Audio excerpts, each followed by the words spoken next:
بسم الله الرحمن الرحيم. اللهم كما أمرتني فاستجب لي كما أمرتني.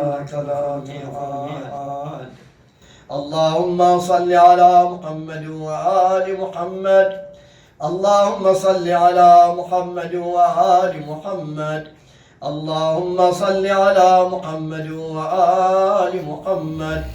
اللهم برحمتك في الصالحين فأدخلنا، وفي عليين فارفعنا، وبكأس من معين من عين سلسبيل فاسقنا، ومن الحور العين برحمتك فزوجنا، ومن الولدان المخلدين كأنهم لؤلؤ مكنون فأخدمنا، ومن ثمار الجنة ولحوم الطير فأطعمنا، ومن ثياب السندس والحرير والاستبرق فأكسنا فألبسنا، وليلة القدر وحج بيتك الحرام وقتلا في سبيلك فوفق لنا، وصالح الدعاء والمسألة فاستجب لنا، وإذا جمعت الأولين والآخرين يوم القيامة فارحمنا، وبراءة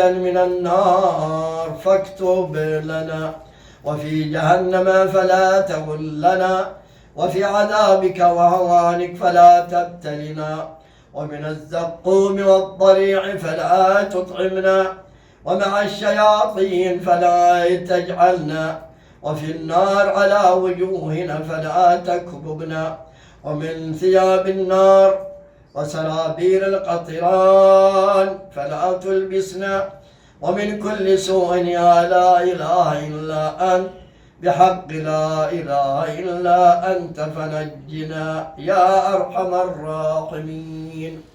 اللهم صل على محمد وآل محمد. اللهم صل على محمد وآل محمد. اللهم صل على محمد وآل محمد. اللهم إني أسألك أن تجعل فيما تقضي وتقدر من الأمر المحتوم وفي الأمر الحكيم من القضاء الذي لا يرد ولا يبدل، أن تكتبني من حجاج بيتك الحرام المبرور حجهم، المشكور سعيهم، المغفور ذنوبهم، المكفر عن سيئاتهم، وأن تجعل فيما تقضي وتقدر أن تطيل عمري في خير وعافية، وتوسع في رزقي، وتجعلني ممن تنتصر به لدينك ولا تستبدل به خيري.